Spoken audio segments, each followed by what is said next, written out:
अस्सलाम वालेकुम, कैसे हैं आप साहब। आज आपके साथ शेयर करेंगे जी बीफ पुलाव बनाने की रेसिपी।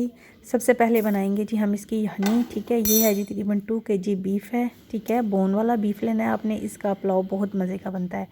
इसमें मैंने डाल दिया जी 1 टेबल स्पून जो है वो सूखा धनिया डाला है मैंने, हल्दी डाली है, 2 टेबल स्पून सॉल्ट ऐड किया है और साथ में ये साबुत गरम मसाला था वो मैंने ऐड कर दिया। ये जायफल का एक पीस है वो ऐड कर दिया, दालचीनी ऐड कर दी है, लहसुन है, अदरक है, प्याज, हरी मिर्चें, मोटी हरी मिर्चें वो मैंने इसमें ऐड कर देनी है। ठीक है, वो इसमें चली जाएंगी।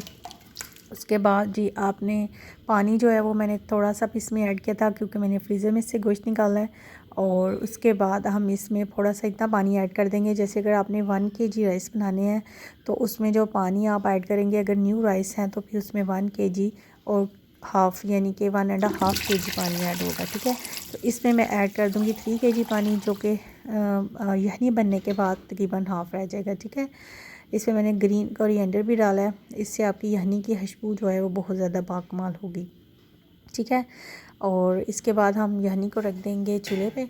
यखनी तकरीबन जो है वो हमारी थोड़ी तकरीबन टाइम लगेगा, इसको तकरीबन 1 आवर लगेगा। ठीक है, बीफ जो है वो ज़रा गलने में टाइम लगाता है और जब बोन का अच्छा सा रस निकल जाता है बीच में से तो आपकी यखनी बहुत बाकमाल बनती है। ये देखें घी भी ऊपर आ चुका है, हड्डियों का जो रस है वो काफ़ी ज़्यादा निकल चुका है और आपकी यखनी जो है वो इसको तकरीबन 1 से 1.5 घंटा लगा है और ये आपकी यखनी इस तरह रेडी हो गई है। ठीक है, इसके बाद जी हम जो स्टार्ट करेंगे नेक्स्ट प्रोसीजर।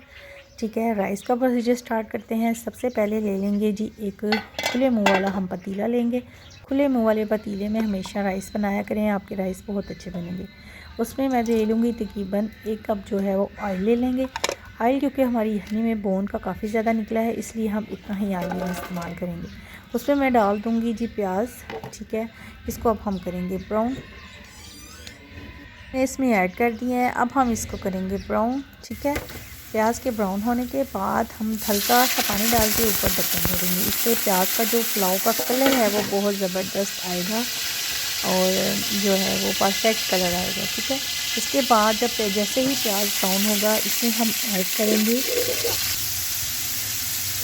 दूसरे स्पाइसेस जो मैंने अदरक ऐड कर दिए इसमें। ठीक है, इसके बाद जी आपने ले लेना है मीट।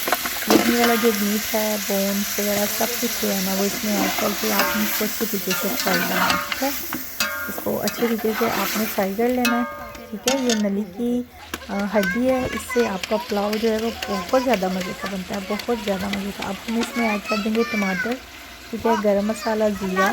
ठीक है, और साबुत ज़ीरा, ब्लैक ज़ीरा इसमें ऐड करेंगे तो आपका पुलाव बहुत ज़्यादा खुशबूदार बनेगा। ठीक है, इसको अच्छे तरीके से आपने भून लेना है। ठीक है, तकरीबन जो है 3 से 4 मिनट जो है वो बुनाई करेंगे इसकी अच्छे तरीके से। जितनी अच्छी आप बुनाई करेंगे आपके राइस जो हैं वो इतने ज़्यादा खिले बनेंगे, स्टिकी नहीं बनेंगे। ठीक है, इस स्टेज पे इन चीज़ों का आपने बहुत ज़्यादा ख्याल रखना है। ठीक है, इसको हम अच्छे तरीके से बुनाई कर लेंगे। देखें प्याज वगैरह सारी चीज़ें, बोन्स वगैरह जो हैं वो ब्राउन हो चुकी हैं और आपकी जो मसाला है वो अच्छे तरीके से भुन गया। अब मैं इसमें ऐड कर दूँगी जी यखनी। ठीक है, ये तकरीबन हमारे पास थी 2 kg। ठीक है, क्योंकि हमारे 1 kg जो है वो राइस है और ये तकरीबन 1.5 kg रह जाएगा पानी, तो वो फिर हम इसमें राइस ऐड कर देंगे। ठीक है, और अच्छे तरीके से जो है वो आपने यखनी को इसमें ऐड कर देना है और फिर हम इसके ऊपर लिड दे देंगे। ठीक है, और इसको बॉईल करेंगे अच्छे तरीके से। 3 से 4 मिनट बॉईल आने के बाद हम इसमें ऐड कर देंगे चावल, जिनको मैंने तकरीबन आधा घंटा पहले भिगो के रखा था। क्योंकि राइस जो हैं वो पुराने हैं तो उनको वॉश करने के बाद थोड़ी देर के लिए आप भिगा रहने दें, आपके चावल बहुत ज़्यादा खिले खिले बनेंगे।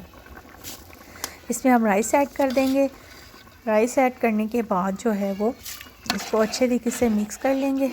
यहाँ पे एक गोल्डन टिप बता देती हूँ कि राइस का पानी जो है वो आपकी जो फिंगर है, राइट फिंगर, इसका जो फर्स्ट वाला जो पोर होता है वो इतना डिप होना चाहिए आपका, बस इतना पानी होना चाहिए आपके राइस में। आपके राइस कभी भी ख़राब नहीं होंगे। ठीक है, 3 से 4 मिनट के बाद हम इसमें ऐड कर देंगे जी साबुत गरम मसाला और ज़ीरा। ठीक है, उसको आपने क्रश कर लेना है। उसको ऐड करने के बाद इसको हम मिक्स कर लेंगे। ठीक है, अब 1 से 2 कनी रह गई है। अब इस स्टेज पे हम दम लगा देंगे।